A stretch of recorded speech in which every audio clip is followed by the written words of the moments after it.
Somebody in the building.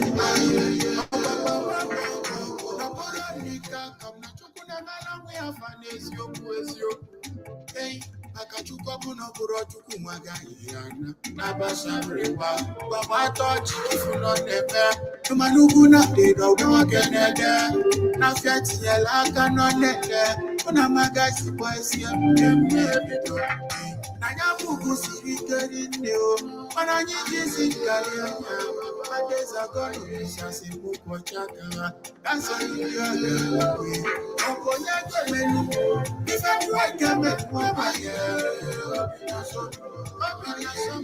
Obina somo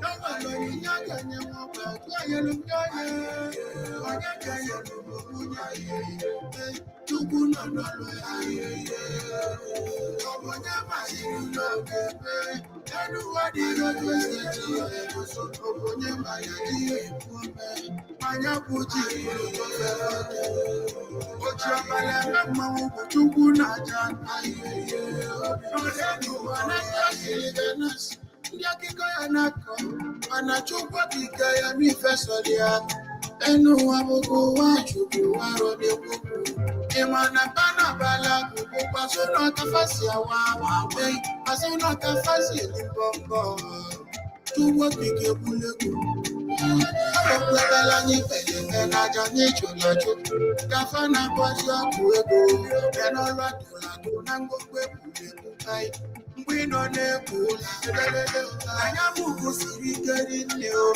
Mana nyijisi kariana Mateza kono nisasi muko chaka Asa yule Akonyake menu Ife tuweke menu mabaye Obina somo Nobalo ni nyaka nyamwa Tuye lumyoye Onyake yulumunyaye Tuku nonolo yaye Obonya masiru lokebe Enu wadi rojo seti Obonya mayadi ekume Manya puji ilukofe rote Ochi obale mekma ubu tuku na jan Nodenu ole yaye Mbele waku wawo Asipo na video akema Mbele waku wawo Ochi obale mekma ubu tuku na jan Nodenu ole yaye Yes, so yes. Wow. Woo! Wonderful. Wow. What? I am so happy. Wow, he's saying Facebook user. I can only see YouTube. Hope there is no humming sound. Okay, someone is putting which one is this? I don't know which one this is. Please be careful not to click on any link unless certified by your admin. Okay, a lot is happening. Good evening, family members. Good evening, all our amazing family members. I can't see your names. It's showing Facebook user.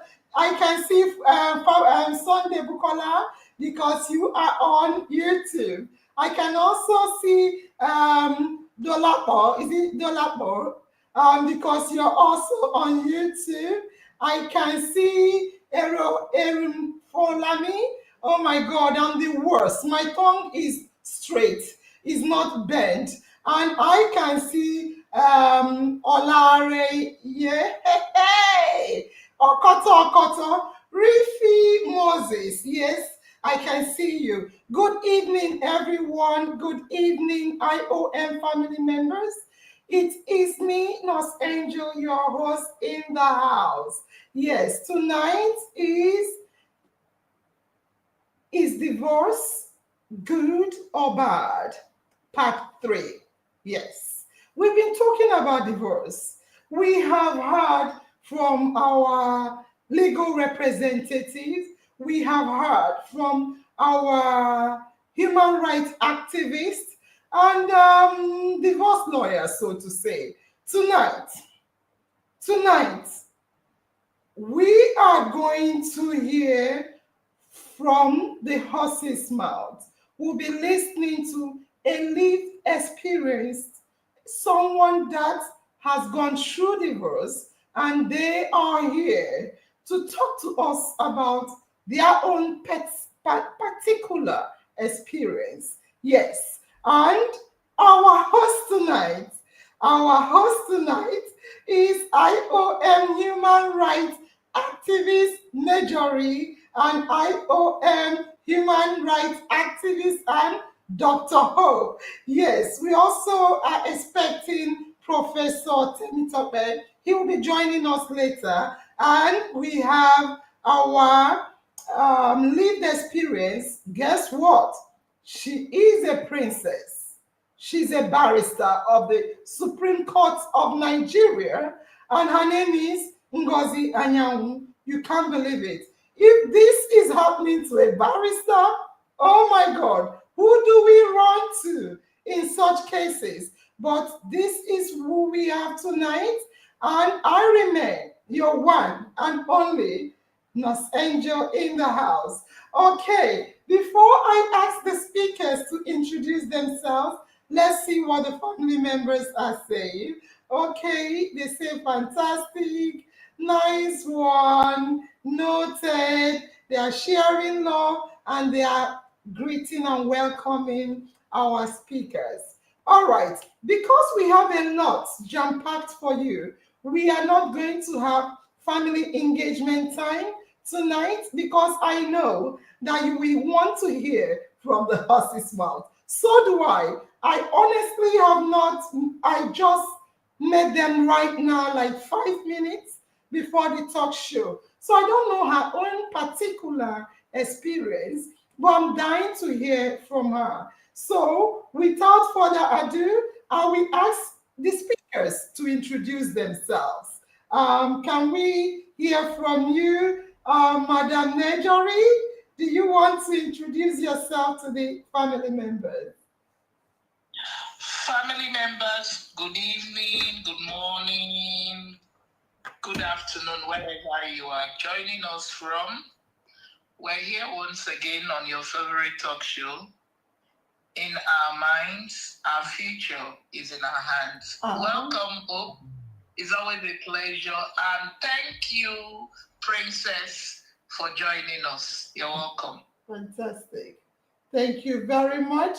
I'm trying to connect the Bluetooth, but I cannot see the Bluetooth. But I think you're loud enough. Can Dr. IOM Dr. Hope say hello to the family members?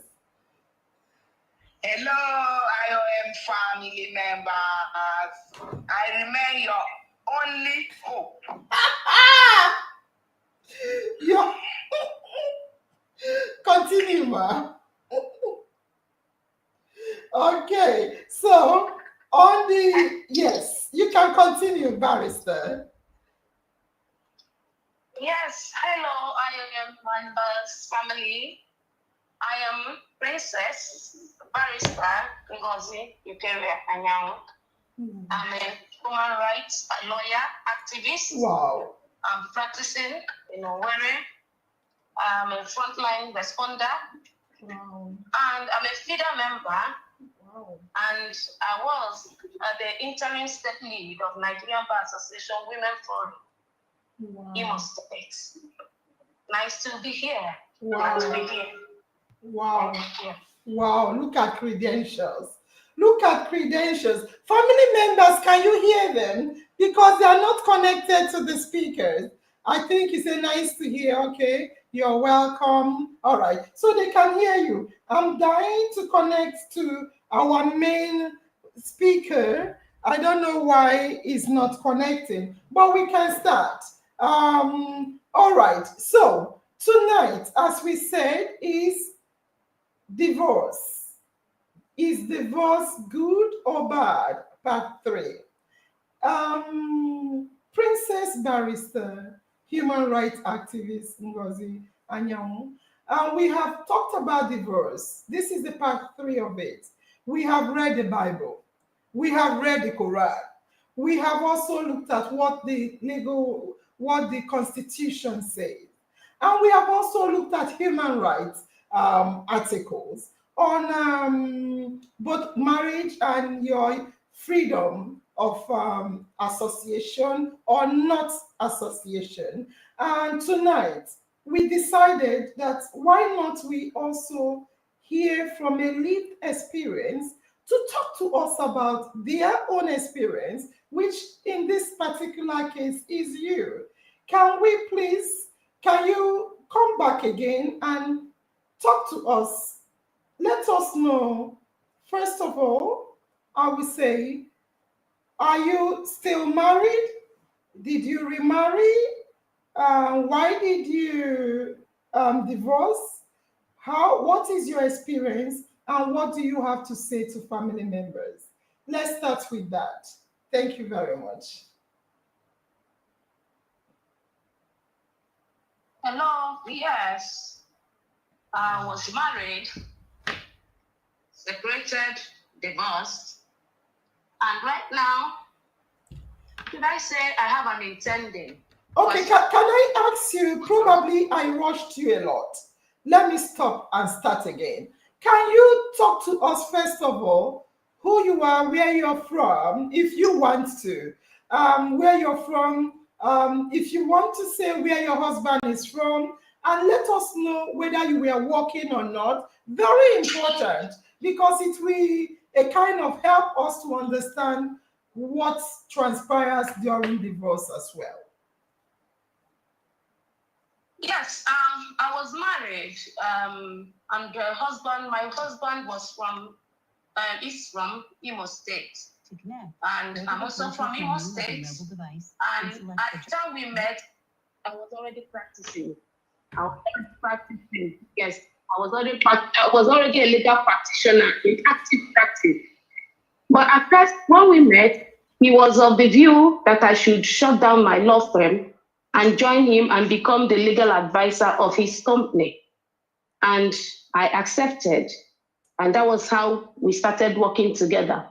And I became the vice chairperson of Fine Group. That was the company he had at the time. So, and from there, that was where it all started. Because at first, I was carried away. I thought it was all about love, being a Christian, and having been brought up in a Christian family and raised right, prim and proper. I was of the view that whatever your husband says should be the rule. So I was submissive to the last bit. I was submissive to a fault. Like, that's what people tell me now. And from my own perspective, I was actually submissive to a fault. Like, I actually allowed myself to become a doormat because of my religion, because I was an ardent Catholic. So when he said that I should shut down my law firm and join him, it wasn't something, I didn't even give it a second thought. I just accepted. And we started working together. After a while, he said, okay, close your account and have a joint account with me. I said, okay. I accepted. I closed my account and we started running a joint account. After a while, he said he wanted to change our names, that he wanted to change his surname, that for some reason that he thought it was, it had some demonic connotations. I said, okay, no problem. I accepted. But what fazed me was, at the time, as soon as I gave birth to my first child, in fact, that day my mother called him and said, can I start coming for the Omubo? He told me, no, your mother should not come now. Let the child just be like 2 months before she comes. I don't want her to come and start stressing herself. So by the time my baby was about two months, he said, no, you know what? We are going to change our residence. I don't like this place we live in. I want us to move to somewhere better. I accepted. I moved with him, thinking that he dropped a forwarding address there. There was no forwarding address there. He actually lied to me that he had dropped a forwarding address in case I had anybody looking for me, that they would easily be directed to our new house. I said, okay. So I was just too naive. So when we moved to the new house, certain morning I woke up and I saw that my phone had reformatted itself. Like my phone was blank. There was no contact on the phone. Everything was wiped out. I called him and asked him, I noticed that my phone is wiped out. I don't have any contact, nothing. He said, that it has reformatted itself. But it was eventually down the line that I found out that he did that by himself while I was sleeping. He didn't want me to have, and GSM numbers, we just started having GSM numbers at that time. So having numbers by heart was very difficult. So my SIM card too, he told me that I should give him my SIM card so that he will start using it. That he wanted to give me his own SIM card to start using. That girls from his past were calling him. And he wants a situation where when they call, I'll be the one to pick the phone. They will not pick the call and they will not go further to say anything, like trying to seduce him or whatever he was talking about. I said, okay. I took his SIM card and into my phone, and he collected mine. And that SIM card was the SIM card I had before I met him. So you can imagine all my contacts were in that SIM card. Little did I know that he went about telling my friends not to call me again, that I don't want to see them, that I had already told him that in fact, he even called them names. Some of them he was calling prostitutes, telling them things that were so bad. While some he sent text messages, SMS messages, telling, just abusing them, making it look as if I was the one doing that, So that was how he started systematically caging me in. Then eventually, my mother, after I had left, showed me some SMS messages he had sent at that time. He actually called my mother names, that she's a witch, that she had found out that they told her making it as if I was the one writing here. That it was as if I was telling my mother that she's a witch. I don't want to talk to her or my family members again.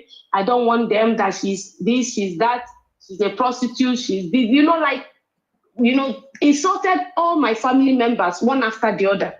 He used it to get into my email. He even asked me for my email password, my Yahoo email password. At that time, Yahoo was what we were using then, Yahoo and OIS and the rest of them then. He said I should give him the password so that he wants us to exchange passwords so that we can look into each other's mails. Because I didn't even know what he was doing at that time, and I was like very transparent. There was nothing I had to hide. So I gave him my password. He started sending emails to all my uncles, everybody that he felt that had anything to do with me. He sent them emails that were terrible, abusing them, saying all sorts of things. Then after that, he changed the password so that I will not be able to log in to speak with them. So I just noticed that all of a sudden, I was not communicating with anybody anymore. I asked him, I said, is it that people have not been calling me? What about my mother? He said, I don't know, maybe they've stolen her phone, who knows? But not to worry, she really, really wants to see you. They really want to see you. That I dropped your forwarding address at our last residence. So they really want to see you. They'll go there and they'll get the new address and they'll come to me physically. So I said, okay. So eventually, it happened that our firm then, our telecoms firm, located at Lagos, Oberside, somebody that knew us, I think a Reverend Father actually, saw it and told my mother that she saw a firm, the name on the card that I had given her, and they decided to trace the firm. So when they went to the firm, to see if they could reach me. At this point, what we're talking about now, another month had passed, and at that point, that was my first baby, and I was actually taking care of this baby all by myself. No help, nobody helped me, no relative, nobody. I was alone. And the funniest thing is that his own people asked to come to help me. Even the mother said, okay, let me start coming, let me come and help her.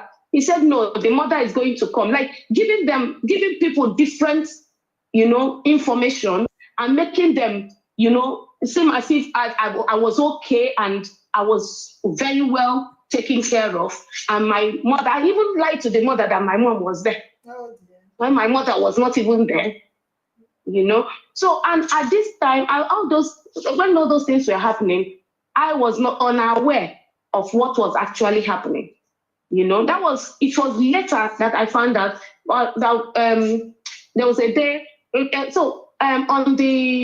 On the billboard of our company then at Lagos, that his number was written there as a contact. I think he forgot that aspect. So before giving me his number, so the Reverend Father called that number, and I picked, and he said, "Is this Ngozi?" I said, "Yes, it's Ngozi." He said, "Ngozi, are you okay?" I said, "Yes." He said, "Your mother had wanted to speak with you." I said, "Tell my mother to call me on this line. I've been trying to reach her." He said, "Okay." Then the next time, my mom called. He was like, he put the phone. He told me to put this phone on speaker. So he was sitting right beside me.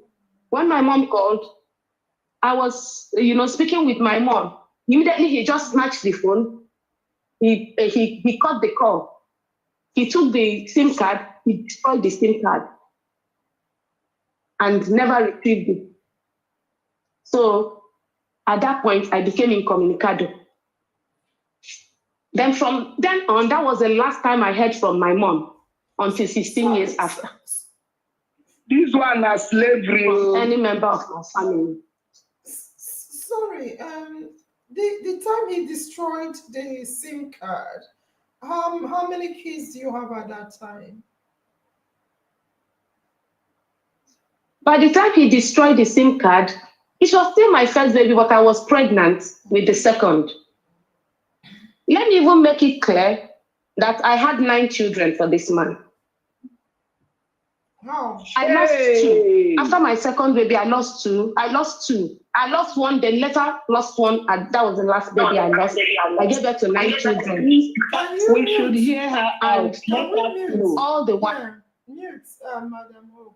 I know it's really terrible. All the while I was. Yeah, continue. Hello. Continue, ma'am. Continue.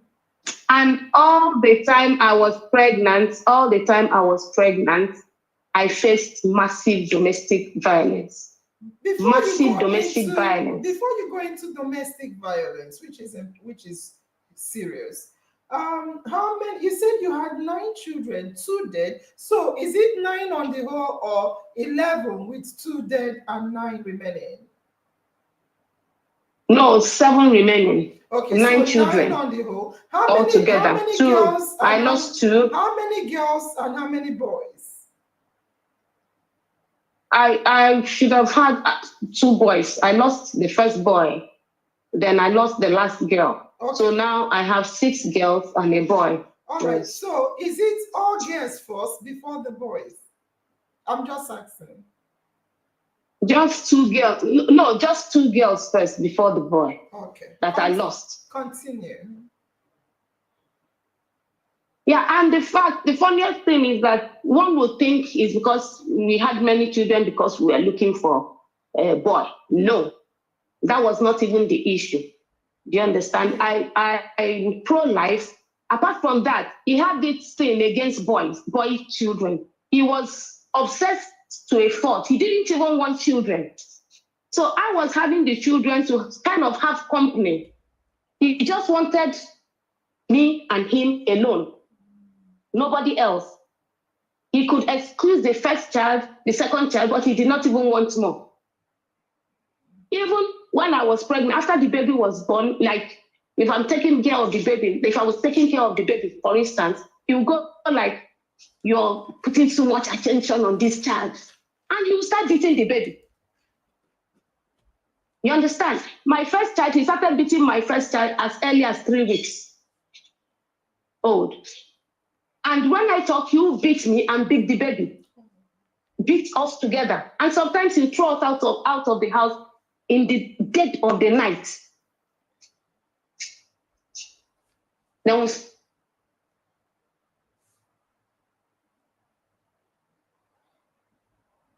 Hello, I think network. problem with us. Yeah, continue. So he was this obsessed type. He was so obsessed that he took me, even when my first baby was just 3 months old, took me to a tattoo shop and wrote his name on my body and said so that he would crest me and nobody would take me away from him. And he went and wrote my own name all over. So it was more like, by the time he came back, I realized that I had something. I realized that I had something massive to deal with. I had something massive to deal with. I was dealing with somebody that I couldn't even fathom, as in, how did I get involved with this man? And we were in church together, crying out loud. It's not even I went to street our club and picked somebody. This is somebody that was in deeper life and was so-called devout Christian. I was like, it was more like one chance. Understand? It was one chance. So when you look at what I went through, even my children are still trauma of like what they saw. You understand? Yeah. Seeing their mother's blood all over the house became a norm, because if he beats you and you do, and he doesn't see blood, he doesn't stop. I'm going so to, sorry. In that kind of Doris, situation, the time I decided to leave was actually a key to leave. Doris, I'm calling you directly.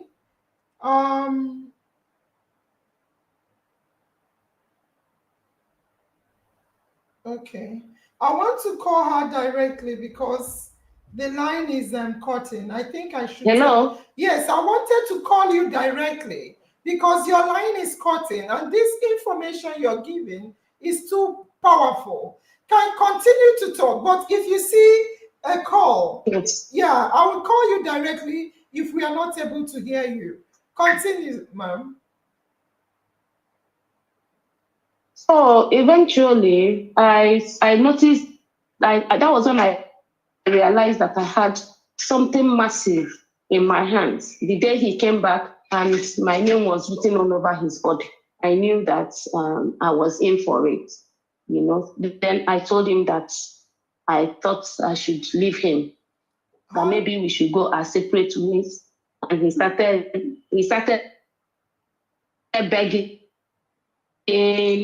pleading, it will not happen again, blah, blah, blah, blah, blah, blah.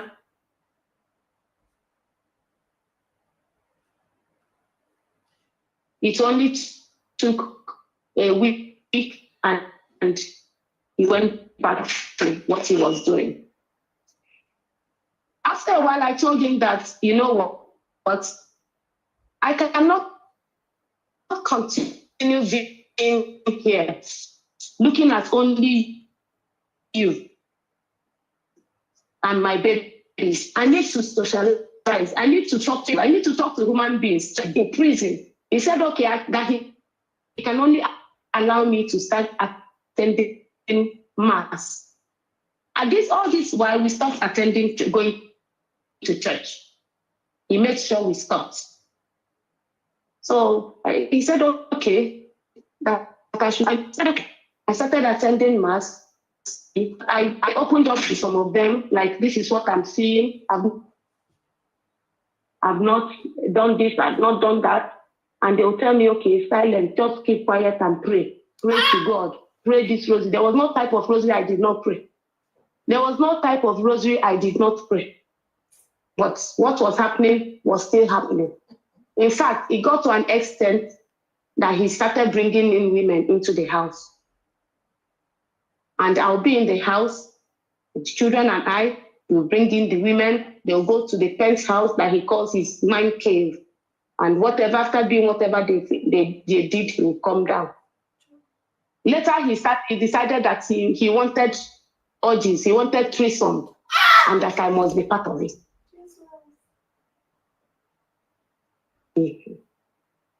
So, and he would get the Bible. You start reading the Bible, that I know that I cannot divorce him, that marriage is for better, for worse. And that he is the authority in the house, that I am supposed to submit to everything he says. He even told me that as he is, that he is my WhatsApp status. He changed it to, you are my husband, you are the God that I see. Sorry, he told you that. He told you that. Sorry, we didn't hear what you said. Yes. He told you. What did he tell you? That he is the God that I see. That I should put up my status and write, my husband is the God that I see. So he started saying that he is my God, that the Bible has made him my God. Period. And that whatever he says, I must do. That it doesn't matter how I feel about it. That if he has an enemy and he wants to keep an enemy and he tells me to become an enemy with that person, that I must become the enemy of that person, whether I like it or not. There was nobody to help me. I did not have help anywhere. I could not go to the police because he was a rich man, or he is a rich man, very influential. And the police around our area, he bought all their guns, he gives them money, he pays some of their children's school fees and all. And I knew that calling those people would just be a waste of my time. So it got to an extent that I just said that maybe this is my life. This is how I would end. Until one day eventually, after 16 years, he got into a problem. That was, if I want to talk about how I even came out, he got into a police problem. Like there was a case of check bouncing, and he wrote a check with it's not as if he didn't have the money there, but he wrote the wrong check. There are some checkbooks that is, he wrote a cross check and gave it as an open check or something like that. He did not sign how he was supposed to sign, one of those things. So when the school, it was actually my children's school, when they came over, because they were kind of close to me, like the proprietress was seeing something, because I couldn't tell anybody anything. So I was living a life showing something else, but something else was going on inside. But I was not letting anybody know what was going on inside the house, except the children knew, because they just had to know when he was beating me. But I never even opened my mouth to tell my children, this is what is going on. Except when they would just see their father beating me and actually telling them to call me a prostitute, to call me names and stuff like that. Do you understand? And laugh at me. When after beating me, he will teach them, he will tell them to laugh at me. And if they don't laugh at me, he will beat them. You understand? Mm-hmm. So eventually I said, okay, the school came to the house to speak to him, telling him that the check he sent, that there was a problem. Before they could even speak, he just screamed, "Are you people trying to accuse me? How much is your money?" He went and pulled a gun, because the other side I didn't even say is that he licensed a gun and kept it and said that gun is actually because of me. that the day I think about leaving him, he will kill me, kill the children, and kill himself. Do you, So just that was out of what he used. Sorry, do you know where the gun is? Of course, he was putting it. He was keeping the gun at beside our bed when in the room there. Everybody's, even the children, were seeing the gun. It wasn't something he was hiding. It wasn't something. In fact, he used. He didn't hide his gun. He got it licensed. Do you understand? But one would think it's because of armed robbers. Of course, armed robbers. But actually, his main aim is to use that to scare me, so that I would not think about leaving him. You understand? So eventually, so let's go back to how I started talking to my parents and my mother, because at that time, so when he saw he had this issue with them. When did you start speaking to your mother? Then you continue. I started speaking to my mother 16 years after we were together. Continue. 16 years into the marriage. That was when I started talking to my mother. But a lot happened within that 16 years, a lot of violence. I had lost a baby already, and he was always beating me, broke Coke bottle on my tummy, brought in women to sleep in the house in my presence, said he wanted orgy, he wanted threesome, he wanted sixsome, he wanted this, he wanted that. It was all about whatever he wanted. And I couldn't talk. And the reverend sisters that were even advising me to keep quiet, after a while, he stopped them from even talking to me. And after a while, some of the reverend fathers noticed that I wasn't coming to the church as often and decided to come and find out what was going on. And I told them that, please, can you cancel us? You understand? Because he made sure that each time there was a confession, that he would be beside me, sitting beside me, a confession, Catholics, and he must listen to what I want to tell them so that I will not say anything. You understand? So he would tell, when there was one that actually started, noticing that things were not so good and started asking him deep questions. In fact, he walked the reverend, he was signing now, he walked him out of his house and told him that he will shoot him. He will stab him to death if he keeps intruding in his family. And that, in fact, that he feels that he has eye for me, that he has an eye for me. Do you understand? So that's where he just found one way or the other, anyway, to make people not to be around me, so that it will only be him, either by setting them up or something. He went as far as even asking some women I met in church, asking them out for to have an affair with them, and the gullible ones that fell for it, he sent all their chats and their nude pictures to their husbands. Sorry, Barrister Ngozi, why did you call the women gullible? We'll talk about that. Continue, Barrister. Hello? Yeah, continue. Hello? Barrister, continue. You said? No, continue. You asked a question. No, I will ask questions after. You're telling a powerful story. So he went to the extent of, like, if he saw that I was getting close to somebody, so close to somebody, in order to break that relationship, he will start asking the person out.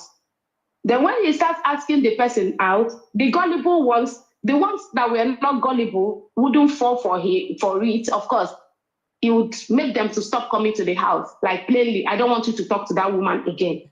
But the ones that were gullible, that fell for it, he would have his way with them, snap where they are having sex or meeting, then he will send it to their husbands,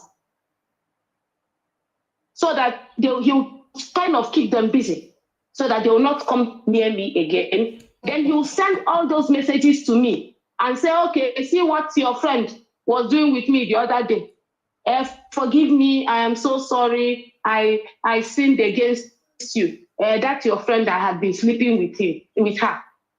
Then he will go to the person's husband too and tell the person, I'm sorry, please forgive me. I've been sleeping with your wife, you know.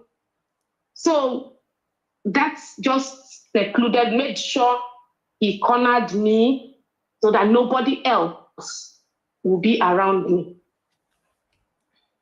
No social support, no family support, nothing. I was just alone with him until that fateful day that he pulled that gun. He pulled the gun, and of course, the school went and called the police. And when they came, he was shouting that no, that he has a barrister in the house. He has a barrister in the house that will come and defend him. So I went there. I asked the police to please not embarrass him, that I'll make sure he goes to the station to sort this out with the school. So after the police left, he came in and told me, yes, you've done what I want. I've used you for what I want. I'm not going to any station. Do you understand? And little did I know that they had been calling him, but he refused to go and attend to them or to go to the station. So they had actually told him that they were coming a certain morning, like a month after, very early, that they will come and they will pick him up. He told them, that's your business. If you like, come. When you come here, I'll deal with you. I'll do this, I'll do that. Well, they actually kept their word. They came early morning. I did not even know what was going on. I was sleeping in my room because he had already moved me to my room and he had his own room. That like 3 days before that day, he was kind of, all of a sudden, he would just have this silent treatment that he will not even answer you. Even if you say hello, he would ignore you. You understand? He had started it, so I just went to my own room. I stayed in my room. Then all of a sudden, he came very early, around 4, and said, why don't you come and stay in my room? That's where I want you to sleep. I'm sorry. Let us make up. Let's kiss and make up, and blah, blah, blah, blah, blah. I went to his room, slept there innocently. I didn't know it was a setup because the police was coming. I didn't know that they had told him they were coming that morning. So as early as 5 a.m., he woke me up. Well, get up. I was still in my 90s. I said, what is it? He said, go outside, go to the gate and tell those people there that I'm not around. And I said, who were the people that I don't know? He said, just tell them that they are disturbing him for money. I should just tell all these police that keep threatening him for money. I didn't even know they were the same policemen that I had spoken with that day, because that day I spoke hurriedly and he told me to go back inside. So when I got there, I told them, he's not around, because I knew that if I didn't say that, that he will beat me black and blue. So I went there and said, he is not around. They said, where did he go? I said, he went to Austria. I should tell them that he traveled to Austria because he usually traveled to Austria. And I said, he traveled to Austria. They said, really?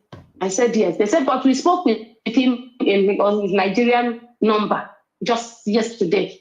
And he said we should come, that there's nothing we can do to him. I said, please, you spoke with him, please, who are you? One of them now said, I was one of the people that came the last time. The last time we wanted to arrest, I was one of them. I said, okay, now I recognize you. Then I said, oh, so you said he's not around. And at that time, I didn't know what to say because I had already told them that he wasn't around. And I was just between the devil and the deep sea, because I knew that if my children were with him, and I know that leaving my children with him was always a problem. You understand? Anytime I went somewhere and left my children with him, like maybe even to the mall, by the time I come back, one will have blood all over. He could easily just transfer his aggression on them, on the kids. Do you understand? And may I also point out that at a point, he even stopped me from going to any mall. They would deliver whatever I needed to the house. You understand? So, and let me also reiterate that after that, there was even a period after this whole police show, the children started homeschooling. He refused them going to any regular school so that people will not recognize me. So teachers were coming to the house to teach them and go, particular teachers that he approved. You understand? So let's continue. So at that point, I didn't know what to say. I expected, like, at that point when the police were already carrying me, I expected him there to just say, okay, I'm at home or leave my wife. You know, that kind of thing that you just hope against hope that this man should even be human for once. No, he didn't. He wasn't. So he just left me, watched them take me like that to state CID. Sorry, Lagos. my body 9 day here. My mind no day here. Why did they take you to state CID? Was it the same morning? The same morning, yes. Okay. They came that morning and he told me to go and meet them and tell them that he wasn't around, and they took me instead and said that they believe that he's around, that maybe if they take me, he would come out. But I was also expecting him to come out, like, and save me, like, I'm here, he should go in. But he did not, he stayed where he was. You understand? It was at that point I went to state CID. Then I had to confide in one of the policemen, the person handling the case, that there's nothing I can do, but that my children, he should consider my children. If he wants them to be alive, please, he should not, drag this matter. He should just let us settle it here. That if it's the check, that I'll personally pay that money. And I signed the undertaking there and to pay the money myself from our account, that I'll personally move it from the account to them. Like, it was just an honest mistake, but that the man did not handle it well, because I don't know why he had to pull a gun. It was just something that was just a mistake. He didn't sign well, but that I even called up the statement of account, and they saw that the check, at the time the money was, the check was given to them, it was for 2 million. There was actually 9 million remaining in the account balance. So that it was a bank issue and all that. That was how it was sorted out, and their money was returned. It was more like maybe the money bounced back. You understand? That kind of thing. So I now signed the money and they got their money. That was how that case closed. But while I was there at the police station, he was so scared. He was very, very scared that maybe I'll tell them all that he had been doing to me. So by the time I got back, the police decided to be quiet about it. Sorry, did you tell them? I hinted the police the support a bit. Okay. Because he was a different person, and I didn't know whether the others could easily be bought, compromised. Yeah? Okay, continue. You said? Continue. So I didn't want to be too open to the police because, most of them were already compromised with him, as in he was always giving them money and all that. So I didn't want a situation where I'll speak and I'll be the one that will be in trouble. Nigerian police at times, I'm sorry to say, but sometimes some of them, they're bad eggs. So I didn't know who was a bad egg, but the only one I knew that was a super at that time seemed nice. And later, I still communicate with him now because the guy is nice. I gave him hints, but I told him to just cover that aspect now, that I don't know what will be happening to my children. That he should please let this money be paid. And the case was closed at that point, and I went home. He actually put me in an Uber to take me back home. So when I got home and he saw that I did not spill, Barrister, he felt I did not tell anybody. Barrister, yes? Out of curiosity, what year was this when you got home with the police case? What year was that? 2018, ending of 2018. Okay, continue. Because just before the COVID 2019, yes. Okay. So by the time I got home, so he said that I did well, that to reward me for my not telling people what was happening, that he would allow me to start speaking to my family. And by himself, he went and searched for my family on Facebook. And that was even while he was typing and searching, that was when we found out that my father had been kidnapped and had not been found.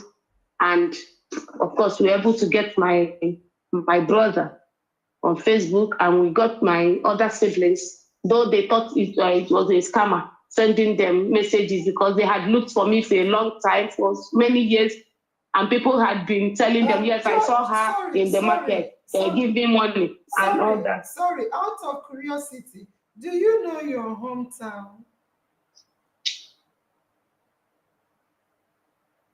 His hometown? No, I've never been to his hometown. He hates his hometown. Was that what he said? Do you know your hometown?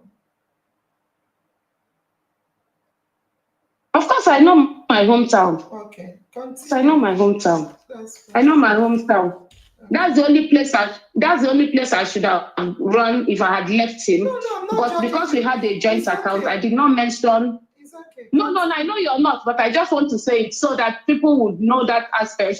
Just because we had a joint account, after a while down the line, he decided to remove me as a signatory. So I could not sign without him.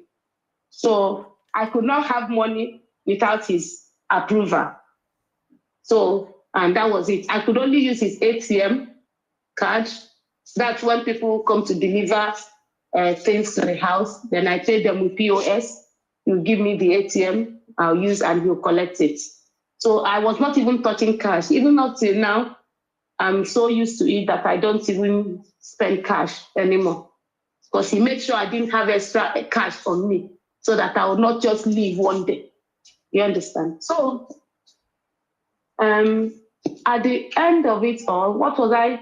Yeah, I was talking about how he decided to reward me, in quotes, for my fidelity by allowing me to speak with my mom and my family.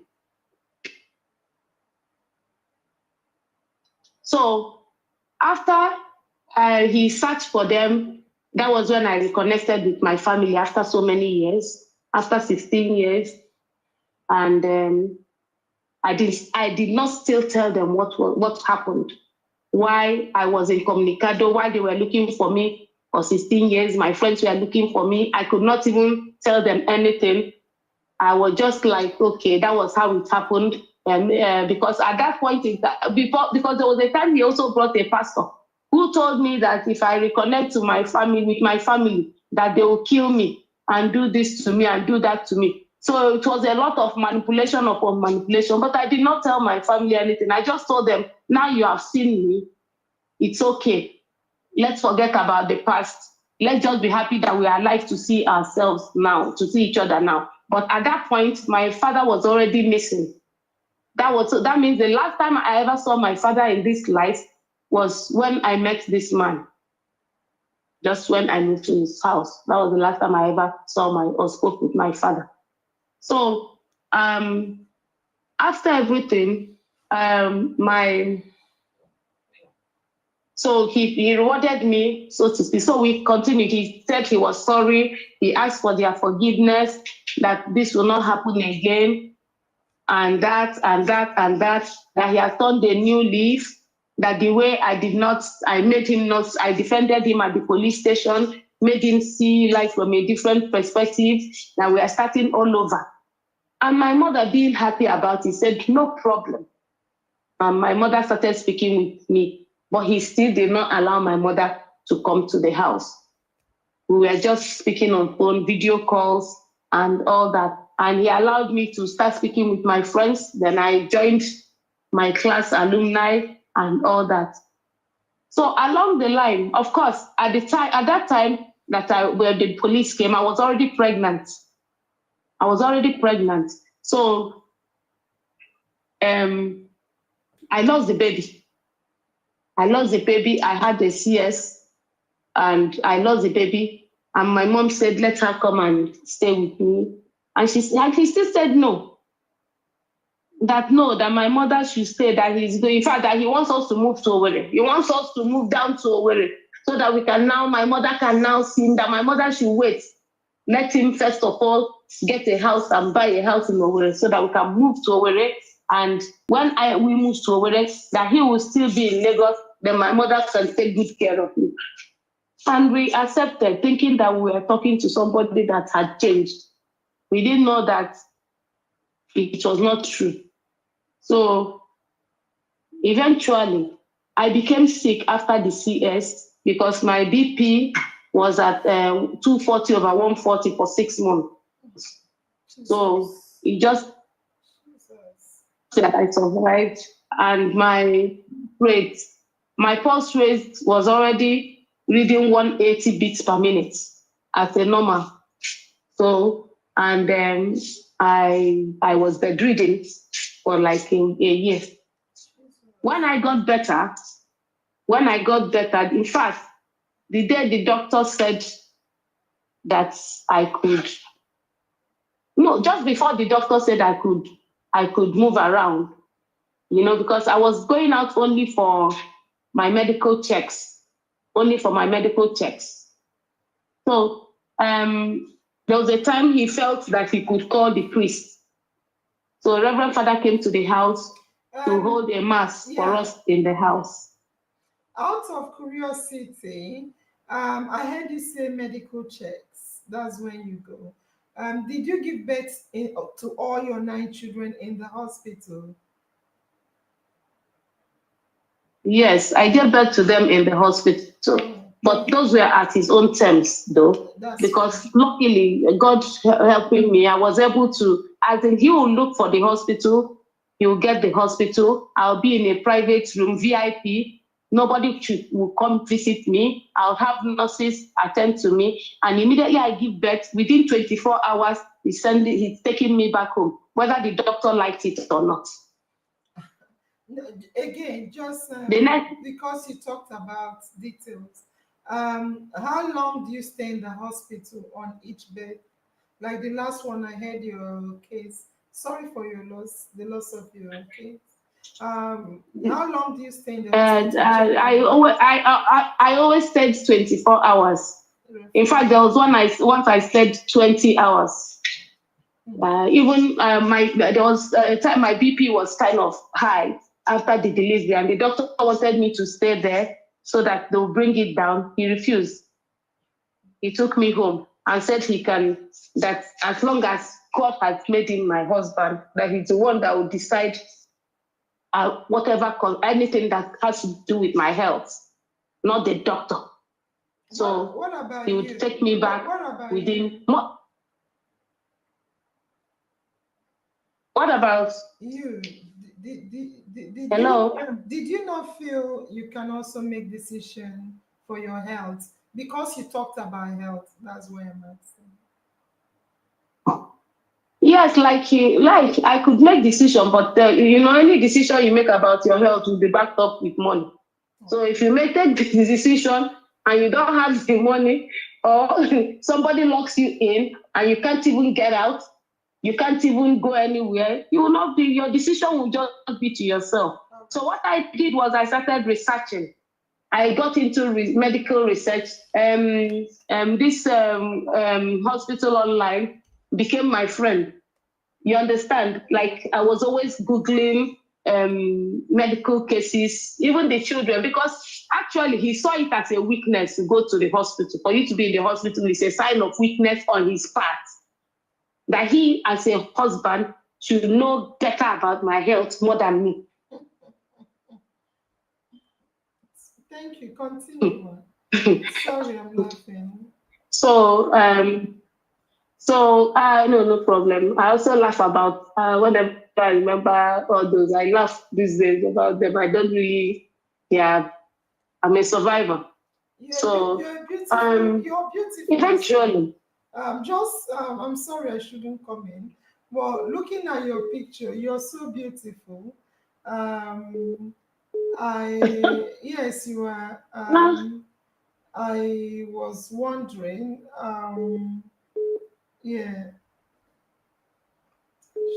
sorry. Hello. Yeah, thank you. I was wondering, are you the person or is it someone else? Continue. No, it's me. I'm the one. So, well, where did I even stop?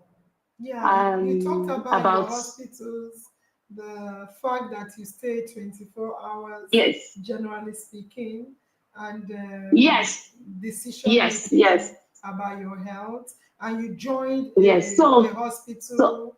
yeah, my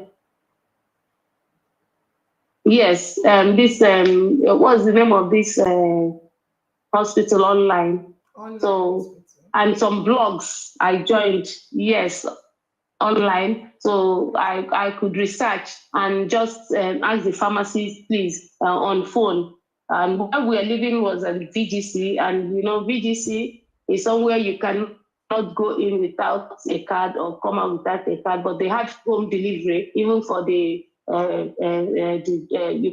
could be in your house for a year or 2 years without stepping out of your gate. You still be self-sufficient because everything can be taken to you there.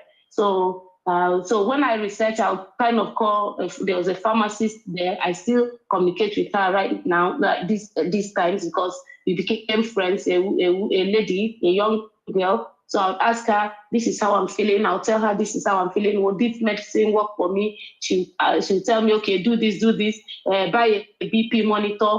Come, I'll deliver a BP monitor to you. You pay. Okay, check out your BP. Tell me what it is. Like that." And Yeah, just 1 minute, just one that was minute. how I was able to treat. 1 minute. Family members, this is a powerful story I think everyone should hear. Can we start each person on this show? I know you've shared a lot. Can you reshare again? Put it on your Facebook, WhatsApp, the link, share it so a lot of people will hear and learn from this story.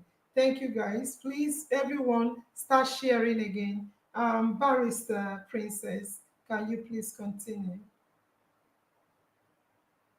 So eventually, when I became very sick after the last baby, and I was bedridden for 1 year. At that time, my family were already in contact, so my family took over my health because he was still insisting on his weird decision. And my mother would be like, "If you don't take care of her, we will take care of her." So they started taking care of me. They started paying my hospital bills, and I started seeing a cardiologist, and eventually my BP was able to be put under control, and my pulse rate, but because my pulse rate, according to the doctor, went that high because I was on flight situation for a long time, and of course my BP, because of all the what I was going through. So it became like my brain now assumed that is how my body should be. That is what my BP should be and what my pulse rate should be because of the situation I was in. So, and eventually, the day the doctor said that I could start living my life, and just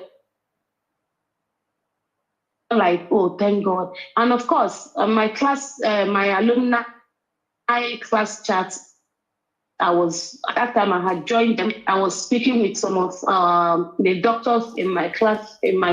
Some of them will reach out to me privately and say this, give one advice. And of course, I was getting a lot of moral support from them.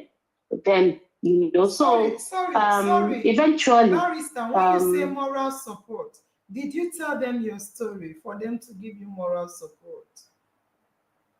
no, no, no, no. As in the health, when we're talking about my health, then I was bedridden for like 1 year. I'm still talking about how I was getting. At that time, they hadn't known my story.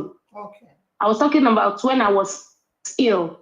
On that when I was bedridden and my BP was, so they were like praying, some will call me and tell me, "Don't worry, you'll be okay." They were there for me. You understand? That was what I meant, because left to him, he had already told me that he knows that, in fact, that he believes I was going to die. So there was even no need for him to do anything. So luckily, my family were taking care of my medical bills, and of course, I was getting my social support. Let me use the word social support this time from my my classmates, because those were the only friends I actually had at that time, but I could reach out to them just on our WhatsApp group platform. So eventually, one of them, she noticed she was at Lagos Zone. She was the zonal coordinator then. She noticed that I was very active when it came to writing on WhatsApp, but they were not seeing me physically. And she was wondering what was going on. And she called me one day. She said, there's something I need to speak with you about. She said, you're very, very active on the platform.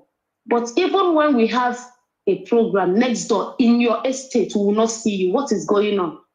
And also my friend, one of them living on the same estate, actually came to visit me, and I was always seeing her outside. I'll tell her to come at a certain time when I usually went out to throw away the trash. So we just talked there. And it was even after I left that she was telling me that she was actually wondering why I didn't want her inside the house. But she didn't understand what I was going through at that time. So she started telling me that I should tell her that this is not me, that this is not the Ngozi they knew when I was in secondary school. This is not me. That I was the type of person that I was the outgoing type. That what really, really happened. That please, I should just tell her why I shouldn't come out, even when it has to do with a program inside the same estate where I lived. So that was when I opened up to her. And the only thing she told me is that, you know what? Remember that you are married and you're not kidnapped. She's a pastor. Sorry? She's a pastor. She told me, I said, she's a pastor. She was one that told me, you are married. That's the only thing. She said that she was going to leave me with one sentence. You are married, not kidnapped. You're not a kidnapped victim. You're a married woman, not kidnapped. So better tell your family what is going on before somebody gets hurt, and we don't want to lose you. But I should be praying for me. That was all she told me. Eventually, a reverend father that he invited to the house to give us confession and Holy Communion came to the house, and as usual, he wanted to be there at the confessionary. The man said no. The reverend father said no. You cannot, I will not accept you to be here beside her while she confesses. You can go upstairs. After her confession, you come for your own. So it was during that confession that I told you, We can hear you. We can hear you. Okay. We can hear Hello? you. Yeah, I'm back. We can hear So you. it was during that confession that where did you stop? And Where did you during stop? the confession, we were hearing you. We heard everything. Where did you stop? We heard everything, even when you're saying your network is bad. We heard you. That during the confession, Okay. The confession. Okay. Yes, I took the opportunity to tell him what I was going through. I took the opportunity to tell him what I was going through. And the only thing he told me was that I should look at all my children. That do I want them to die? And he repeated what the pastor had told me. And said, and I told him, but Catholic marriage is for better, for worse. There's nothing like divorce. He now told me that when your life is involved, you can grant an annulment. That was what he told me. And that I shouldn't allow myself to die and the children to die. That if I die, that who will take care of these children? At that time, my last born was just 3 months, 3 years. 4 years. He said, what will happen to Chinazon? Who will take care of her? And then he told me that I had already lost 2 babies now. That do I want to lose all of them? That I should get my family involved and tell them what was going on. And he prayed for me and he left. Then that was apart. I still didn't tell anybody until the day I was praying with the children in my room. He came in and he was screaming and shouting that he doesn't even want me to be praying anymore. That it seems I'm taking, the time I'm giving to Jesus is too much. This Jesus is now the person that is struggling. You know, he was really like, I don't understand, you know. Then while he was talking, because before he barged into the room, I was on the phone with my mom. And of course, I didn't want him to know I was on the phone with my mom. So I quickly dropped the phone. You understand? But I forgot that I did not end the call. So my mom was listening. For the first time, she heard what actually was happening. Because at that time, he was telling me that do I think that the party, that I'm now well and I'm feasting, that I'm now well, that I'm feasting, that the party is over, that very soon, that all these people, I will not talk to them again. I will not talk to, that he removed me from the class chat, and that my mom will not see me again. All my family members will not talk to me again, that I'm well now, and that the party is over, and things have gone back to to normalcy, that I should not say anything, that he's back to take over what belongs to him. And I asked him, I don't understand. I asked him that he should please explain to me what he meant, that I didn't understand what he was saying. He now said, if you talk again, I'll use this thing. He brought a very huge club. Said, I'll just club you dead now and you die and nothing will happen about it. What happened? Is this not Nigeria? I'll kill you and you die and nobody will do. Your father has been kidnapped. Who will help you? That was what he said. And luckily, my mother heard it. And my mother said it will not happen. Sorry, what year was an eviction? Sorry, what year was this? This was precisely 2020, during the lockdown. Go on. Yes, just before the lockdown. That was in March 2020. So 2020. So within 4 or 5 days, my mom had pulled her strings, got the IGP involved, and they got my uncle, that is a lawyer. He's her own younger brother. When you say IGP, involved in practicing. Sorry, when you say IGP, you mean Inspector General of Police? Inspector General of Police, yes. Okay. Yes. The one that was enforced at that time was close. My mother knew him, you know, so she got him involved, then called my uncle, her own younger brother, that was that is a lawyer in Lagos, called him, told him to just get me out of there. And I think she recorded what transpired, and the CJ of Lagos State gave an order, an extraction order, and that order was taken to the police, Lekki, Etiosa. And from there, they went to VGC police, and VGC police notified them. And 5 days later, I saw myself out of there. They came and extracted the children and I, but everything we ever worked for, he took everything. Because at the time of the extraction, he was arguing that the properties were not part of what the CJ wrote that should be extracted. That is only me and the children and I. And we were there. I said, well, our life is important. And when we left, my children were, in fact, he thought at first he was like, the children should choose who they will stay with. And my children followed me. And they started saying, hallelujah, Freedom Day. Until now, we celebrate that day as our Freedom Day. So now, till date. So we got into the car, and that was around 7 in the night, and we drove out of the house forever. That's his house forever, and went to a hotel, lodged. The next morning, we came down to Imo State, and 2 days later, it was locked down nationwide. Yes. So I took time to rehabilitate the state during the lockdown, and I got lawyer, my uncle from my dad's side, cousin of my uncle is practicing law in Imo State. I got him involved in the case to get the marriage annulled. I got the parish priest in our village to write to the Pope for annulments, and that's it. Sorry, to write to the. Sorry, they wrote to who for annulment? They wrote to the Pope for annulment because we found out that there was already a victim he had that left him, that ran away.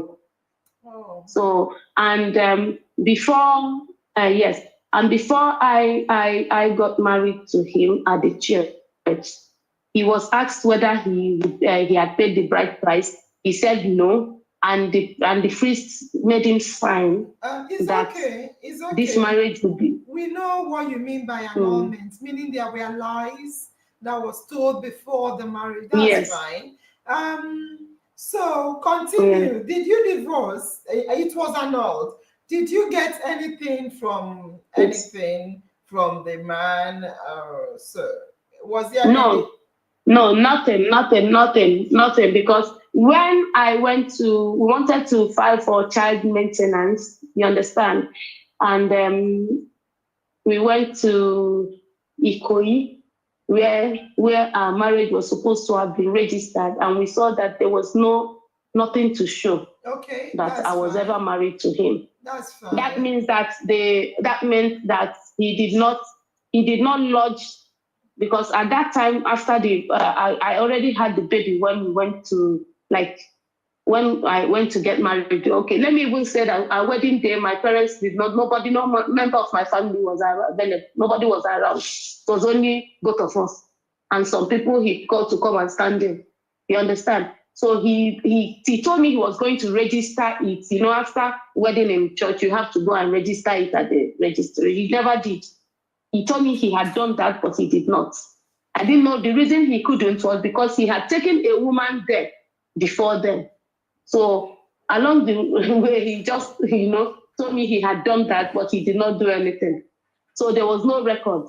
And after a while, I said, yeah, that's fraud. Then after a while, I said, well, while we were trying, we still wanted to enforce the child maintenance, but I noticed that the cost for doing that and the time was kind of it was a distraction.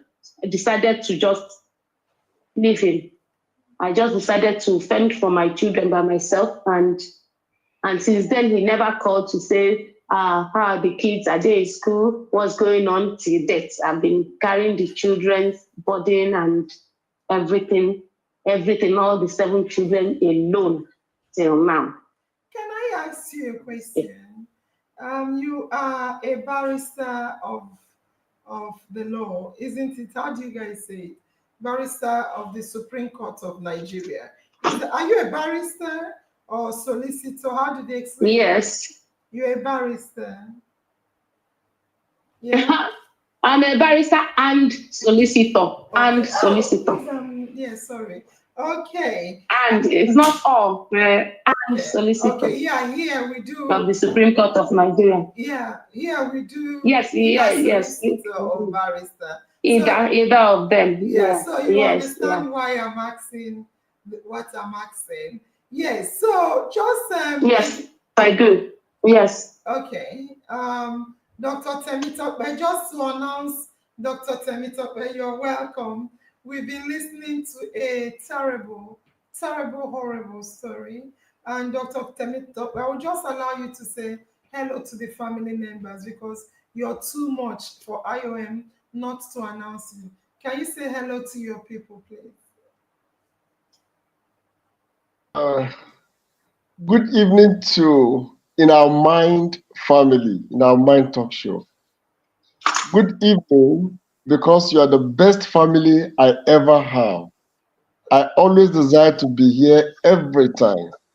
Sincerely, NurseAngel, she's more than just NurseAngel. She is an epitome and indeed a symbol of international plus to the humanity. In our mind, always in my mind, and my destiny is in my hand. It's a privilege to be here. I always desire to be here. Good evening, everyone. Yeah, they are all saying welcome, sir. Welcome, sir. Good evening, sir.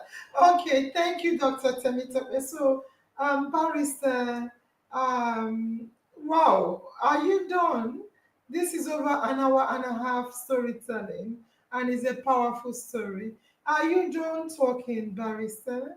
Is there more thing you wanted to say? Because I know you said that is it. You're the only one taking care of your kids. Is there any other thing you want to say, Barrister? Hello, Barrister. Sorry. Okay, yeah. That's it. I'm the only one taking care of my kids, but I've lived above all that bitterness, all that, and I found out that you know all those times that I was actually maybe afraid of being alone, mostly afraid of what the society will say, afraid of what religion would Fantastic. say. So Okay, you how do just I fit started in? 1 minute. You just started answering the questions I wanted to ask you. So continue. I wanted to ask you, was it the shame from religion, tradition? Continue. Continue.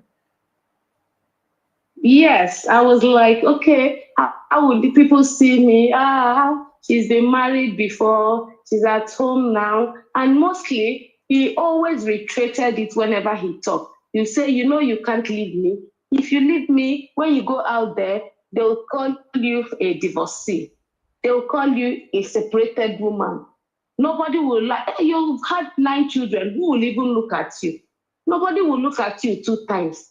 Nobody, like there was a lot of mostly was about what people would say, what the church would say, and I thought I would be committing a great sin if I left him. Okay. And if not for the fact that the pastor and the reverend father both told me that when your life is in danger, you gotta run. If not, maybe I wouldn't have been here talking now. I wouldn't have been here doing this show or talking in this show now. It's just the grace of God that I'm here, speaking and alive. There were certain questions I wanted to ask you, but you already spoke. You've already spoken to some of them. But just out of curiosity again, was it the same 2020 March that you said that's when you left? Okay, before the lockdown. Fantastic. Can you tell us a bit, Barrister, Princess Ngozi Anyanwu? Tell us a bit about your own family, not your husband's family or ex, your own family, your parents. Tell us a bit about who are your parents. Because you talked about your mom knowing the Inspector General of Police. Talk to us about your parents. Yeah, my father was the Eze, the king of our place. Okay. Yes, of our place, Eze. Anyanwu, my mother Ugeze.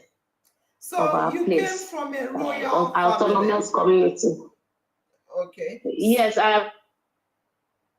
Just briefly. I'm the crown princess. Oh, you're a crown princess. Yes, wonderful. So again, just out of curiosity, are they local Eze or big traditional Eze? What I'm trying to say, are they rich or poor people, your parents? Please, just a generic question. Yeah, wealth is relative, but let me just say my father is an engineer with a PhD. He got his PhD in the United States. My mother was a publisher. He had her own printing press, both in Onitsha and Owerri. What is you're a barrister, meaning you attended university. Yes. And you're learned. You call yourselves yes. learned. We are only educated, but you're learned. Yes. You made mention. Yes, yes, yes. You made mention of your so you know your hometown. You've already answered that. Can I just ask you again? Yes, I know my hometown. Yeah. Can I just? I'm just Yes. asking general question. Trust me. I feel for you. Okay. We'll come to you. You said your friends, or when you later made friends, and they were coming, and the gullible ones were sleeping. Some of them were sleeping with your husband, meaning you had friends coming to the house before. Yes, the friends he approved. Oh yes. So The friends he approved, like maybe he was their husband's friends okay. and their wives, like friends with their husbands. So their wives would come to the house, naturally, Yes. and want to also bond with me since, that kind of thing. So the friends that were from him. Okay. So I couldn't make my own friends. Yes. I understand you very well. And so you had friends nonetheless that used to come around. Some of the gullible ones befriended him, some did not, from what you said. Yes, some did not. Yeah. Some did not. Like when he noticed that they are getting too close and wants me to stop talking to them, he would look for a reason. So it's either he sleeps with them, or the ones that refuse, he will tell them outrightly, don't come to this house again. So you that said kind of you thing. said you used to also And you said you used to also go to the mall, but later on he stopped you. yes, I used to go to the mall. That's terrible. Yeah, he stopped, but I wasn't going alone. He had two people always guarding me. Oh, Yes. you have a bodyguard. Is that what you're saying? Now, so when we got to the mall, they'll just escort me. I'll get whatever I wanted, or any of these markets. I'll get whatever I wanted, and they'll make sure I talk to no one. Then I get back into the car, and they take me back home, and that's it. Yeah. When he finds out that they are getting very soft, and he makes sure they were people that were not of the same tribe with me, because he could speak Yoruba very, very well, fluently. So he would get Yoruba people that were loyal to him. So, and those that could not really speak English that well. Okay. So, and I couldn't speak Yoruba, so. So again, I know you said you attended church as well, but and you also spoke to some people who told you to pray. I understand what you're saying. Another question I wanted to ask you: as a barrister, you said you had your own firm. Then he convinced you to come work with him. Did you work with him all through, or did you stop later on? No, I worked with him all through. Eventually, I started working in the house. Like he said, it was more like I eventually became a money-making brain. Like I'll be in the house and I won't go out, but I'll be working with him. It's because he was not good with administration, being an engineer. He's an engineer, but he wasn't really good in being meticulous, you know what I mean? Or speaking with people out there, when it comes to, when I say customer communication was difficult for him. You understand? He always had blunders with his clients, and I'll be the one to mop up the whole, to clean up his dirty work. That kind of thing. So he liked that aspect, because I would stay in the house. I could communicate with anybody all over the world, just from the room, of course, technology. And him being a computer guru, it was very, very easy. You understand? So that wasn't an issue. I was not earning. I was not making the money for myself. It was more like a joint account. Yes, both of us are doing this job. but there's nothing I'll say, oh, this is my own, oh, this is my own, except when he said he will build, I should build houses, I should start real estate development. I got some locals, Yorubas, to get a land, bought a land, developed some houses, and the landed documents that they bought his signature, even though they had my name. So it was more like I was just doing food, kind of. That's fine. Yeah. So the time you said the police came for him in the morning, I'm not quite.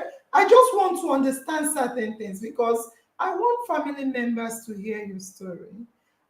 Very important story and very terrible, horrific life at that. But I want to believe that you made time for yourself as well. I hope you made time for yourself. That's why your insanity is still. Oh, I will come to that. But just during the early in the morning when the police came and then later took you to the police state CID or the police station, then you now promised to pay them back. How did you pay them back? Yes, we had. I came back, and like I told you, he was happy with me that I did not spill what he had been doing to me. So it was easy for him to allow me to do whatever I wanted. Do you understand? But let me also say that when it came to money, I could use the card, his ATM, our ATM at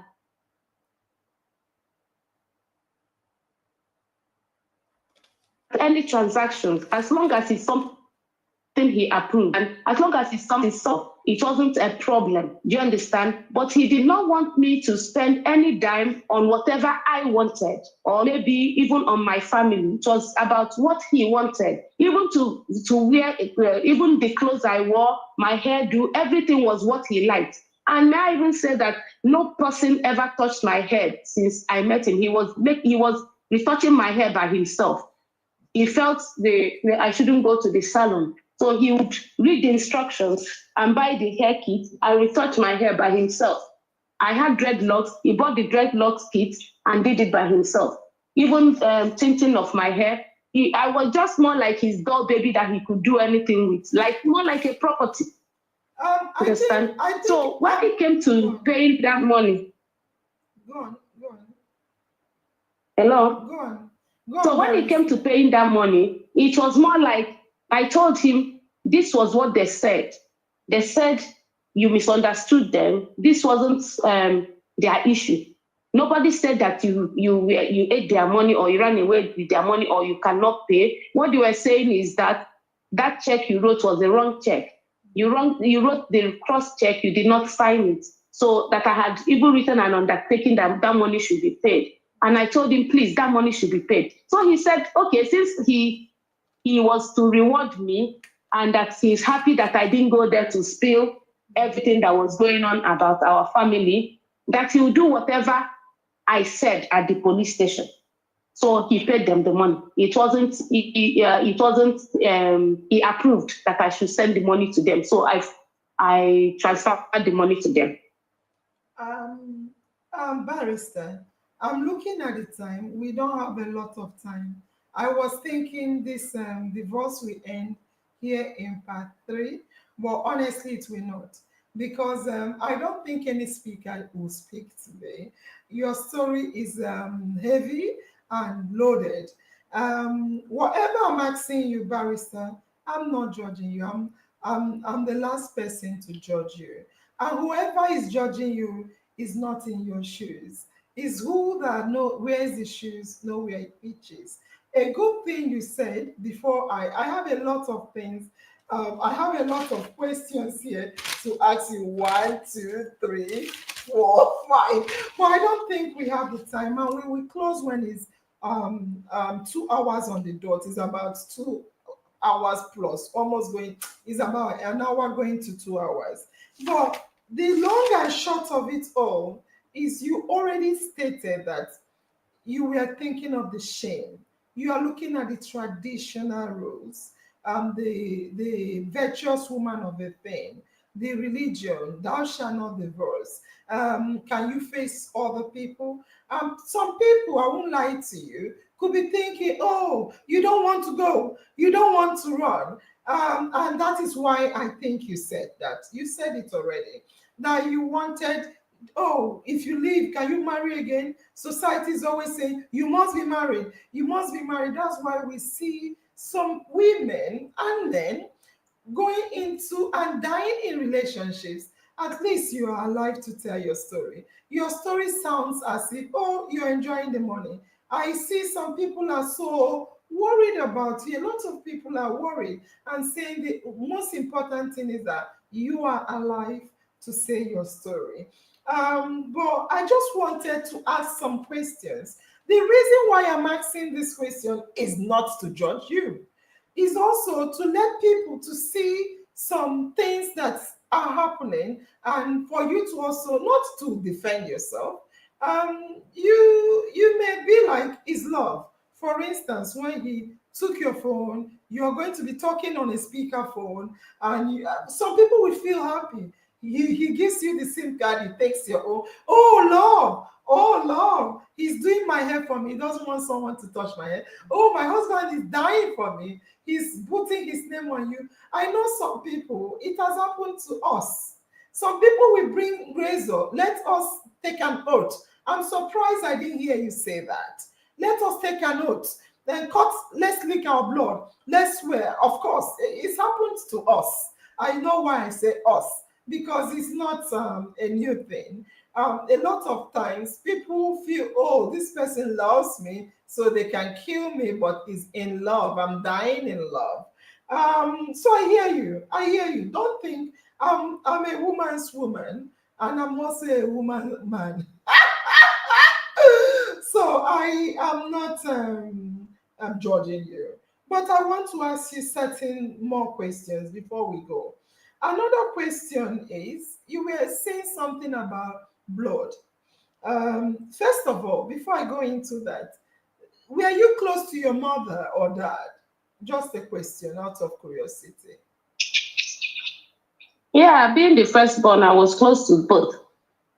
But I was close to you both. never shared it until she heard it on the phone. Yes, Okay. because I felt that, when you get married, you don't have to tell your father. I was of the view that you don't tell people what happens in your home.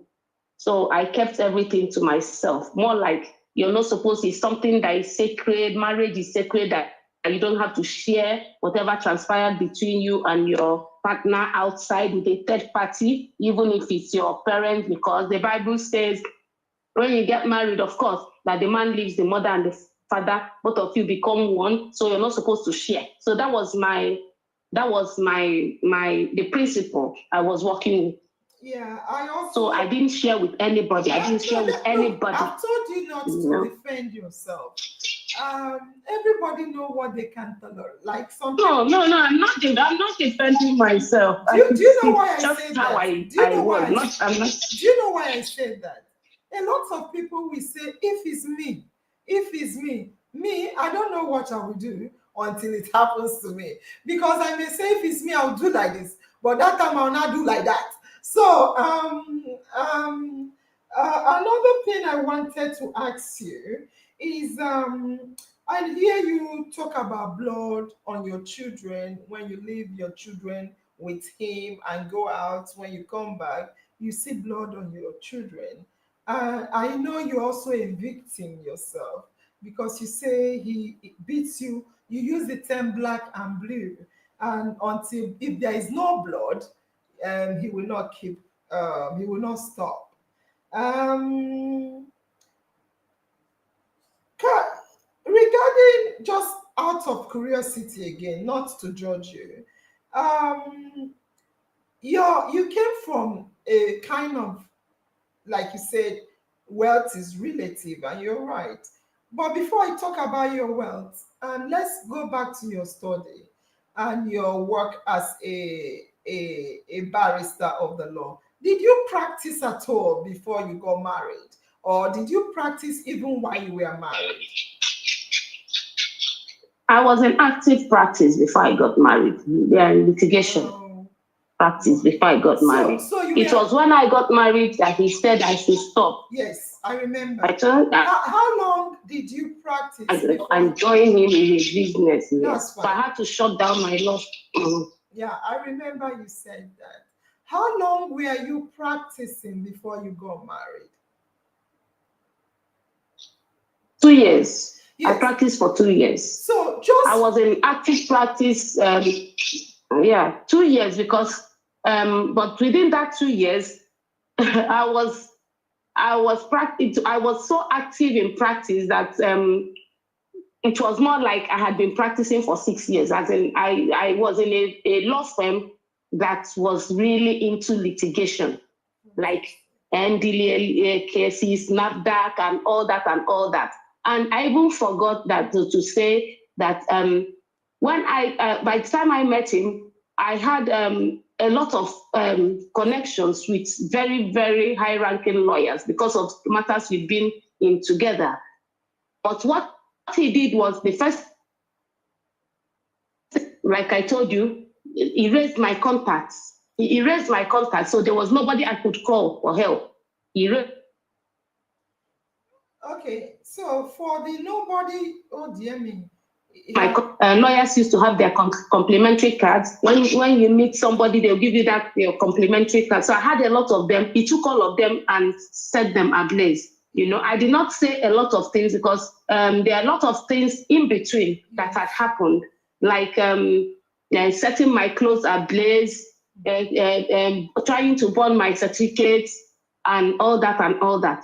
Those were also parts of what had happened. Burning all my pictures that I had before I met him. It was only those that I could hide from him, and my certificates, I was able to hide them from him. Why he couldn't burn them was that I wrapped them in old rags and I kept them, very conspicuous. So he would look at them and say, this is rag, and just walk away. That was how I was able to safeguard my certificate, because many times he was always looking for my certificate that he wanted to burn them. Wow. So I'm speechless. I didn't have any contact. Just to say this, it's not even about whether you had the contact or not.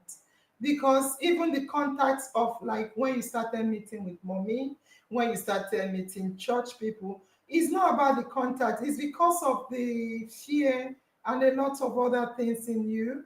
That's why, because if you had the contacts, you said you were ashamed and you don't want people to say you're leaving your marriage and all those stuff. So let's why I'm asking is just to show. Okay, let me say this to family members. Family members, in the part 2 of In Our Mind Talk Show, I talked about some human rights activists, high police officers, high lawyers, and even the people we look up to are also suffering and cannot even help in certain cases.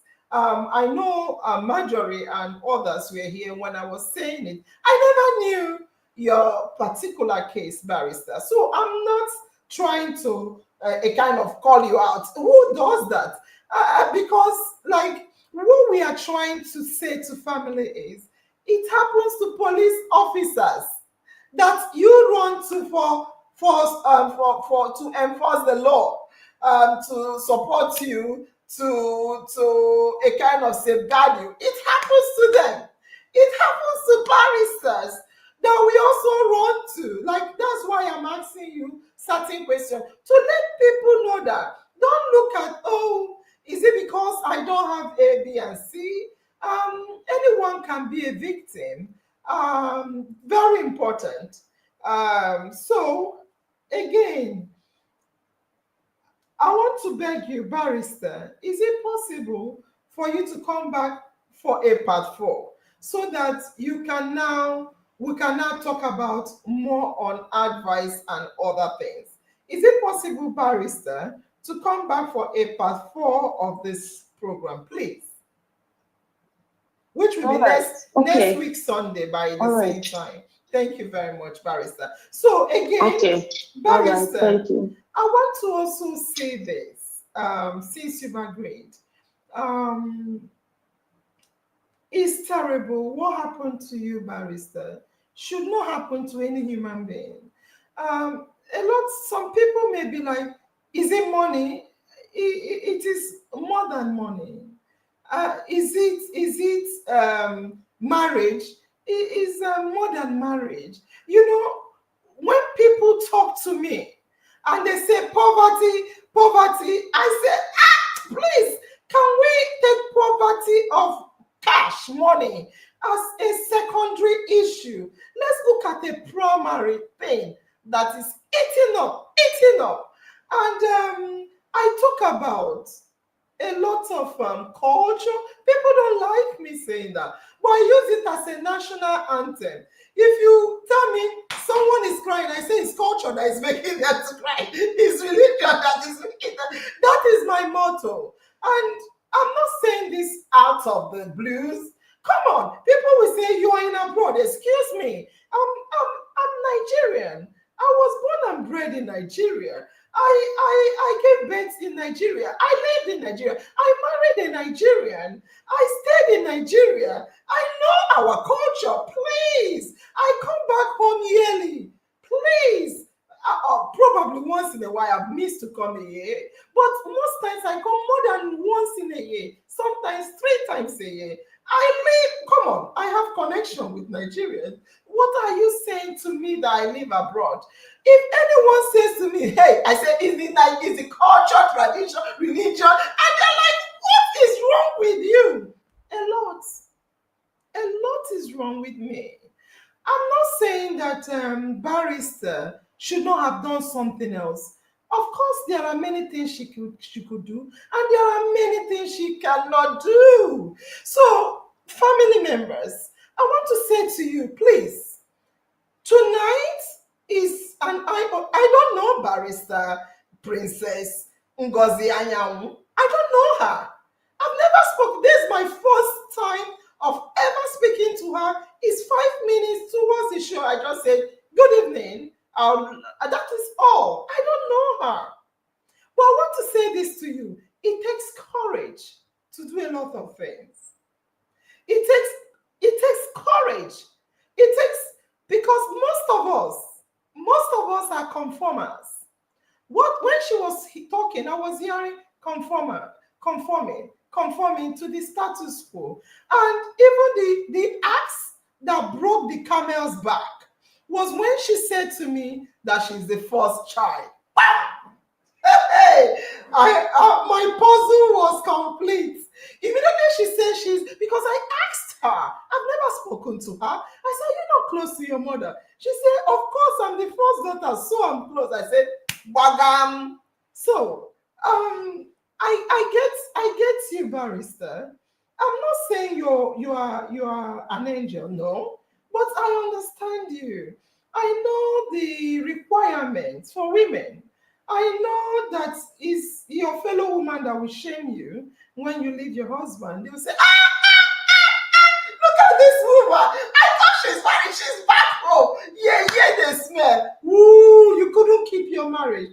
No one will know what you suffered, my sister. They will not know what you are going through.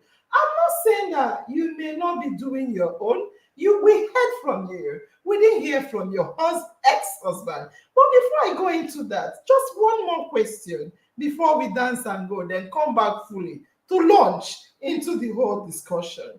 I was shocked. I was like, what? When you said to me, number one, they annul the marriage, that's fine, because you say certain things they looked into. Because one thing about Catholic Church, I'm a Catholic by birth. My parents are Catholic. One thing with them is that they don't want to believe in divorce. That's why they will start looking. Instead of them to divorce you, we're just out of curiosity. Where did you get married? Is it in the church, in the court, in the church, in the church, in the Catholic church alone, just church at yes, Catholic Church at St. Leo, Ikeja. Okay. So one bad thing with our Catholic Church is because they don't believe in divorce. So they would rather look and look and look and look. Then they'll say annulment, meaning yes, we did divorce because we don't believe in divorce. We annul the marriage. I know about that because the marriage was based on the sex, the that, the this, and the this. So they'll say Catholic has won. Yeah, winner. We didn't divorce because God hates divorce. We annulled because God likes annulment. That's I don't know what that is. Now, another question I want to ask you. I know you talked about not registering it. Wow, wow, wow, wow, wow, wow, wow. How does that concern me? But I know where you're coming from. But can I ask you, barrister? As a barrister, you have lived with this man for how many years? Barrister. I lived with him for 17. Okay, Yeah, let's 17. say 15 years. Let's remove 2. 15 years you've lived with him. Is as a barrister, I'm not a lawyer, but common sense tells me that as someone that have cohabited with somebody, having 9 children with him, living 7 alive, that the court will see a ground to make sure that this is going to be a fair division of property, especially as you lived with him all this while his business was growing. Yes or no? Yes. Period. Yes, one would think, but like I was saying, I looked at it, pursuing it to me was a distraction. Okay. Because that is a different anything thing about him reminded me of what I went through. Yes. So ordinarily, I would advise. Barrister, Okay. we will come back to dive into everything about you because we've not even looked at your therapy. Are you getting therapy? How is your recovery? We've not looked at that, barrister. But from your sound of your voice, I see you're healing, and that's good. Even speaking about it is a healing. That's wonderful. The only thing I want, because we are talking to public. You know, my talk show is a public platform where we have millions of followers. Even if we have hundreds of thousands of followers, yet we have viewership. And if you come to our Facebook insight, sometimes we have millions of people visiting the page, and we have a lot of people watching, then rewatching, and our followership is global. What am I trying to say? I heard you say, oh, I didn't get married, it's not registered, there is no recognition. Then you said, I'm tired because I don't want. But you didn't say that you can actually get. That's because of people that want to get. I don't want people to think, oh, because she's not registered her marriage. Oh, because she was not divorced and all. Oh, because she left, she cannot get anything. No, that's not true. I'm not a lawyer, but I know common sense that when you cohabit with somebody. Yeah, you're right. I can get if I wanted. Fantastic. It was just my choice to just not pursue it. Very important. Not that I cannot get if I pursued it. Very important. Yes. Very important. But I advise that somebody if a woman is in that situation, she should pursue it. But I looked at it personally and I just said, you know what? I want to get it over with this man, and I don't even want anything to do with him. That's okay. Okay. That's okay. Yeah. All right. So I think our wonderful speakers are all here. We all learned. Some of us have learned, but we are relearning again, because sometimes whenever you say such a story, no matter how many times you've heard it, is relearning. Family, I will say we will stop here. I have just a couple of minutes to go. Professor, human rights activist, Marjorie and Madam Hope, we will end here. I will ask you guys to say your final, just one word, please. We don't have time. In fact, let me dance. This dance is the most important because it's good for my own mental health. Barrister, we will dance together. Then when we come back, we will now say for you guys to just say one word statement or word, then we will go. Very important. Okay. Which song will we dance to now? As I said, this is my own. Okay. Which song do you want us to dance to? Where is Chichi? Is it Chichi?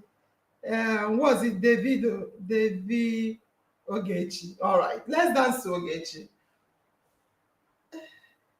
Hello. Hello. Yes. What do you want to say? We are dancing to Ogechi.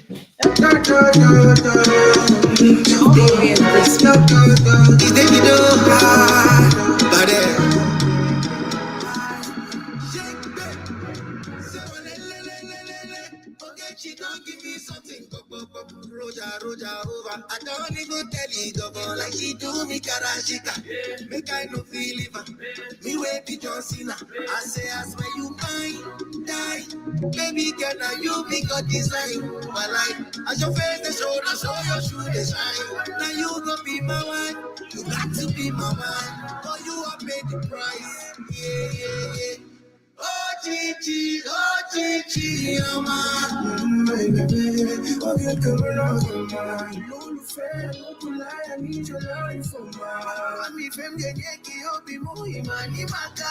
Plenty came from my life, now you I choose. I don't wonder if you everything I bruise. If I do you wrong, my baby boo, I'm sorry. You say I get too many girls that fun a story. But now you did my mind, I swear, say now you did my mind. I swear I know the lie, I think about you all the time. Cause girl, you blow my mind, and I know 59. But girl, you do me bad, yeah. Ogechi, come on. Okay, come on. Lulu fair, no kulaya, I need your love for my. I'm from the Yankee, oh, be moving, money, maka. Pretty in your love is all I do for the living. I tempted to touch your foreign booty. If I kill him all, still love like that. It's full of love. Oh baby, this love is real. I give you all my good, I will fish. Don't look like Oba, boy, I can't shine. Then you forgot baby, I don't say you like her. Money, let out your lama. But I run to make us pray you on my dollar now. But I did for my body, yeah. Come my granite to make it on my begin to. Ogechi, come on. And you will be, come on. Olólùfẹ́ Adébọ̀lá, I need your love, I need your love, I need your love, I need your love. Ogechi, come on. Okay, come on. Olólùfẹ́ Adébọ̀lá, I need your love for my. Àbí fẹ́mi ẹ̀yẹ́kì ó bí mú ìmọ̀ ní màkà. Ogechi. Wow, what a night. What a night. So I will say, Madam Majorie, you introduced Barrister Ngozi. Thank you for that. Can you just say one sentence? No long this. We have 2 minutes to go. Just one sentence, and then we hear from Madam Hope, then Dr. Temitope. We'll go and come back to really give support to family members from the story Barrister Ngozi has given to us. Madam Major. Wow. Every time I hear this, is like a fresh tale. And Barrister Ngozi is number 1 on my list of strong women. Thank you for sharing your story with us. I'm sure a lot of people will learn a lot from your experience. Thank you in our mind for the opportunity and the platform Thank you, my co-host. Hope I see that she was glued to this session. It's shocking for those of us who are frontline responders, the level of abuse she and the children were all exposed to. But of course, she's here. Thank you and good night. Madam Hope. Hi, I don't even know where to start. Don't Princess, start. Just give us an ending statement. We'll come Princess, again. you are a strong woman. You are a survivor indeed. And I'm truly grateful that you are able to come to share your experience with us in this platform.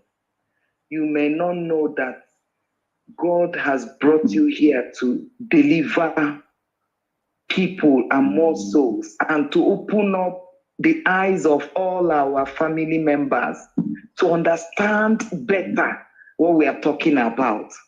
That anybody can fall a victim. For us to understand that the issue we are talking about is not something that you just talk about and go. It's something that we have to really deal with it. We must end this violence against persons, whether a woman, whether a child, whether a boy, whether a man. We have to work against it. All of us are agents of change, and it shall no longer be business as usual. Whatever the culture is saying, whatever the religion is saying, it's time now for us to begin to interrogate them and know that we have to work on our children so that they will not grow up with this mindset. While they are dying in violence, they will remain because of what the society will do. No, our own society will not remain the same. It must change. And I'm calling on all our NIOM family, by next Sunday, mobilize, tag, invite people to be here so that we'll discuss on this and deal with it. That is what I just have to say for today. Fantastic. Dr. Temitope, thank you, Madam Hope. You're muted. In our mind, always in my mind. My destiny is in my hand. As you go to rest tonight, be sure that your life, your destiny is in your hand. You can decide right, you can decide wrong. NurseAngel Talk Show, in our mind talk show, is the place to be every time. God bless everyone. Good night. And Barrister, do you have anything to say? Just one sentence. We are over the time now. Yes, I just want to advise that we speak up. Fantastic. Don't die in silence. Fantastic. Speak up. Don't die in Thank you, silence. Fantastic. So, family, don't die in silence. You've heard speak up, speak up. We are going to have a part 4 of divorce, good or bad. In our mind is definitely in my mind, and your destiny is definitely in your own hands. Bye bye, family members. Have a nice day. Bye bye.